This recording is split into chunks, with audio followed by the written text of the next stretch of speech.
Tahukah Anda bahwa seorang wanita Muslim mendirikan universitas pertama di dunia? Mungkin sebaliknya, orang-orang pada umumnya cenderung berpikir bahwa universitas tertua berdiri di benua Eropa dan Amerika, serta didirikan oleh ilmuwan Barat, dan bahkan sebagian orang berpikir Islam tidak akan pernah mengizinkan perempuan untuk menghadiri kelas-kelas di pendidikan formal, yang ada pada awal abad ke-9. Padahal pendiri universitas pertama di dunia didirikan seorang wanita bernama Fatimah Al-Fihri yang beragama Muslimah. Fatimah, lahir tahun 800 Masehi di Al-Qairawan, Tunisia. Ayahnya adalah pedagang yang bernama Muhammad Banu Abdullah Al-Fihri. Pada awal abad ke-9 Masehi, keluarga Fatimah pindah dari Qairawan yang berada di Tunisia ke Fes, sebuah wilayah di Maroko. Nama lengkapnya yaitu Fatimah Muhammad Al-Fihri, sering dijuluki Al-Banin, yang berarti ibu dari anak-anak Fes. Ayah Fatimah merupakan seorang pengusaha sukses di Tunisia yang kemudian bermigrasi ke Fes, Maroko.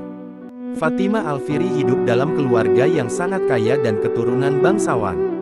Berawal dari seorang pedagang pada saat berada di Fes, Maroko, Fatimah Al-Fihri membangun masjid kemudian mendirikan Madrasah Al-Qarawiyyin pada tahun 859 Masehi serta berkembang menjadi Universitas Al-Qarawiyyin pada tahun 1965, Qarawiyyin yang kemudian menjadi cikal bakal institusi pendidikan modern yang menginspirasi pendirian universitas-universitas besar di Eropa pada abad pertengahan. Adapun kurikulum di Universitas Al-Qarawiyyin awalnya difokuskan pada ilmu-ilmu agama, dan kemudian berkembang mencakup disiplin ilmu lain seperti tata bahasa, geografi, sejarah, matematika, kedokteran, kimia dan astronomi. Ilmuwan terkenal dari Universitas Al-Qarawiyyin. Universitas Al-Qarawiyyin telah melahirkan banyak ilmuwan yang memberikan kontribusi besar dalam sejarah intelektual dunia Islam dan Eropa. Beberapa tokoh terkenal diantaranya adalah Ibnu Khaldun, seorang sejarawan dan filsuf yang menjadi pelopor dalam sosiologi dan historiografi. Teorinya tentang kemunculan dan kejatuhan peradaban masih dipelajari hingga saat ini. Al-Idrisi, seorang ahli geografi dan kartografer yang peta-petanya sangat maju untuk zamannya, berperan penting dalam eksplorasi Eropa selama zaman penemuan abad 15–17 Masehi. Musa bin Maimun, filsuf dan dokter Yahudi yang belajar di Al-Qarawiyyin, dan menciptakan karya-karya yang terkenal tentang hukum, etika, dan kedokteran Yahudi. Warisannya menjembatani tradisi intelektual Islam, Yahudi, dan Barat. Ibnu Rus, seorang filsuf dan polimat pakar multidisiplin, yang catatannya tentang Aristoteles memiliki pengaruh baik di dunia Islam maupun Eropa abad pertengahan, serta meletakkan dasar bagi Renaissance Eropa. Para ilmuwan ini menunjukkan peran universitas sebagai pusat pertukaran, lintasan intelektual, dan lintas budaya, agama dari berbagai latar belakang. Perpustakaan tertua juga ada di Universitas Al-Qarawiyyin. Tak heran beberapa manuskrip tertua dalam sejarah Islam berada di perpustakaan universitas ini.